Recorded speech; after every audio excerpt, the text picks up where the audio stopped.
these. So the 8 times NBA players got what they deserved. You won't believe some of these, especially number 1, where the dirtiest player in the NBA forced the league to give him the payback he deserved. Number 8, Dwight Howard versus Patrick Beverley. In February of 2017, Dwight Howard was called for a foul and has a nice chat with the referee. Patrick Beverley gives him the talking hand. The next play, Beverley gets what he deserves. Wasn't. Oh, there's a hard screen by Howard. Dwight Howard 1, Patrick Beverley 0. Number 7, Paul George and LeBron James. Back when PG-13 was with the Pacers, their matchup with the Cavs were contentious. Sometimes it felt like LeBron versus the entire Pacers team with multiple people trying to set him off, like Paul George and, oh yeah, Lance Stevenson, remember him? He really got under LeBron's skin.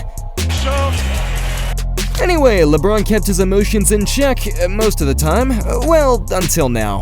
Paul George was tasked with guarding and going one-on-one with LeBron, and took that opportunity to cross him up and dunk in his face. LeBron had it with these Pacers. He couldn't let that stand, and Paul George was going to take the brunt of it.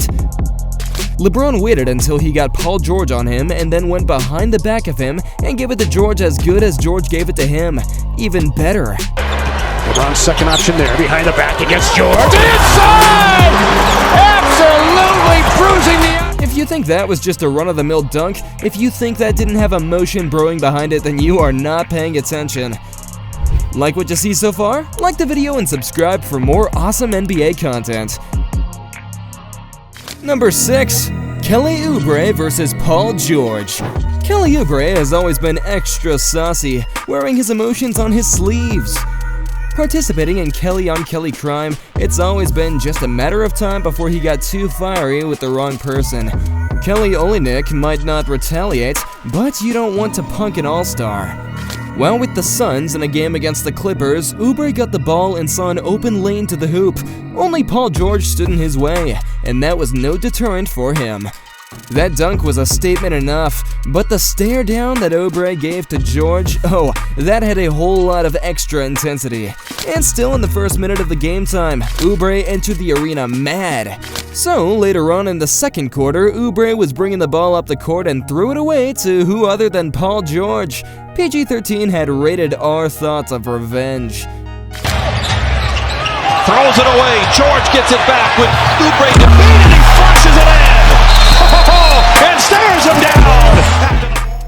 Paul George hit him with the dunk, putting him on a poster, and then giving him the funniest flex ever, sticking his posterior out. Maybe that was a statement about what he thought of Oubre's game. That karma only took about a quarter and a half to come back and slam itself down on Oubre's head. Number 5, Giannis versus Ben Simmons. When you think of Giannis, think of dunks. But seriously, it feels like ever since Giannis has come into the league, he has been dunking on everyone. He is near unstoppable when he gets going. He hands it out plenty, but you don't necessarily think of him getting it handed back to him. Then again, he dishes out a ton of dunks. He's bound to get some return to him. Back when Ben Simmons was still in Philadelphia, he and the Sixers were going up against the Bucks on one occasion. A close game in the fourth, and he had the task of guarding the Greek freak. He said that with his chest. The commentator had it right. Giannis did say that with his chest. He was right in Simmons' personal space. Don't think for a second that when you dunk on someone's head and scream in their face like that they are going to forget. Not long after, the Sixers took it back down the floor. Embiid missed the shot, but the stars aligned for Simmons. Embiid goes quick on Lopez. Tough shot. Followed by Simmons. Nice. Back at you. Greek freak. Giannis got a heaping helping of exactly what he was just serving up, and hardly even 15 seconds had passed. Simmons took the opportunity to turn the offensive board into a revenge slam on Giannis, a nice taste of his own medicine. Not much you can do here, Giannis. Just take it and hope it doesn't happen again. Number 4, Grant Williams versus Jimmy Butler. Now, NBA players need to be careful because you want to perform best when you're on the biggest of stages. Like Grant Williams with his Celtics in the Eastern Conference Finals. But Grant, beware, that's a double-edged sword. Everything is under a magnifying glass at this stage. Okay, it was a big shot, but maybe you don't need to go riling up Jimmy Butler. No need to give him any more ammunition, especially when everyone is watching.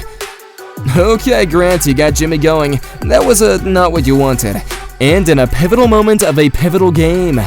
Oh no, you've done it, Grant. You've awoken the beast. Butler has tied the game and he is taking it to you each and every play. But you asked for it. This is what he wants. Inside for the lead. That's what he wants. Grant Williams. Well, there you go, Grant. You made Butler do that to you. You got him going. You caused Butler to take over the game and beat you on your home court. Butler cooked up what Grant deserved, multiplied it by 3, and then served him up a nice 3-course meal. Number 3, Markieff Morris versus Nikola Jokic. The Morris twins have seen it all. Several teams between the two of them. They've even spent some time throwing alley-oops to each other in Phoenix. They're not known to shy away from contact or from confrontation, whether that be on or off the court. A lot of female tendencies on the court, flopping and just throwing his head back the entire game. And like I said, man, it's a man's game, and you just get tired of it, man.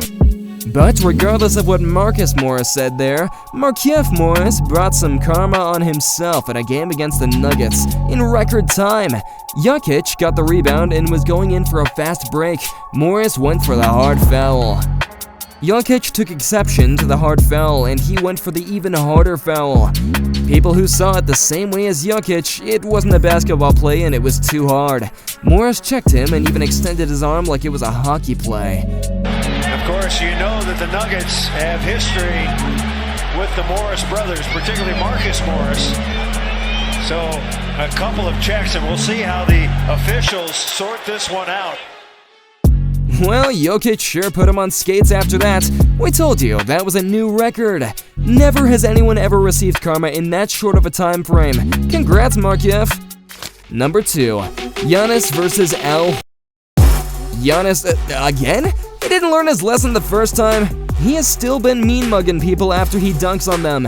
In a competitive playoff series against the Celtics in the third quarter of Game 4 of the series, Giannis targeted his next victim, Al Horford.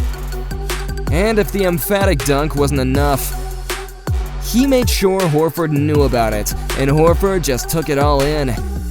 Storing that one in the memory bank for later. Fast forward to the fourth quarter, later has arrived, and Horford has decided that it was time. Horford gets by Giannis and throws it down and one! Not only did Horford blow by Giannis, but as Giannis tried to catch back up, Horford gave him a little something extra. That's embarrassing for Giannis. People have been wondering if Horford would be retiring in the past few years, and he's busy putting Giannis down on the hardwood. You don't want to be on the receiving end of too many of those. Hopefully the Greek Freak has had his fill of those. Okay, now to the one that you have all been waiting for. Draymond Green versus Rudy Gobert. If there was ever a player who asked for some bad karma, it's Draymond Green. Love him, hate him, respect the game, think he's the best defensive player of this generation, doesn't matter. Draymond has been doing this type of stuff for years and everyone knows it. Interestingly, this one goes back a few years. Over the years, there's been back and forth between Draymond and Rudy Gobert. Nothing serious, each one feeling like they should be Defensive Player of the Year when the other one got it. When Rudy Gobert felt like he got snubbed for the All-Star game in 2019, he cried at a press conference because he wanted it so bad.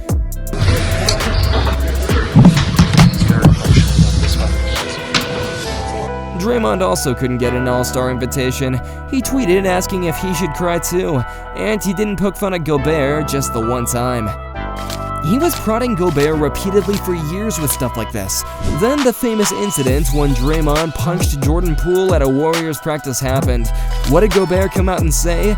Insecurity is always loud. Draymond already had a problem with Gobert. Now it was worse. People speculated that he was just waiting for the right opportunity, and it finally presented itself. A fight was breaking out. Gobert tried to break it out by grabbing Klay Thompson, and that was reason enough for Draymond. Draymond's like, no. Yeah, it's chill out. The rule is when breaking up a fight, you grab your own guy. Draymond did not like Rudy grabbing Klay. A chokehold! Draymond started it back in 2019 by making fun of Rudy for crying. It has to be Rudy. I mean, the man cried on national television when he didn't make the All-Star team. Thank God he's made the next 3. And it finally came full circle. His emotions got the better of him and he was suspended for several games. Did the suspension even serve its purpose? This was supposed to feel like karma for Draymond, but does he even care? He continues to be defiant. It doesn't seem like the suspension even deterred any of this behavior that the NBA wants to avoid. What do you think? Does Draymond need to get hit harder, or can he not get hit hard enough by the league?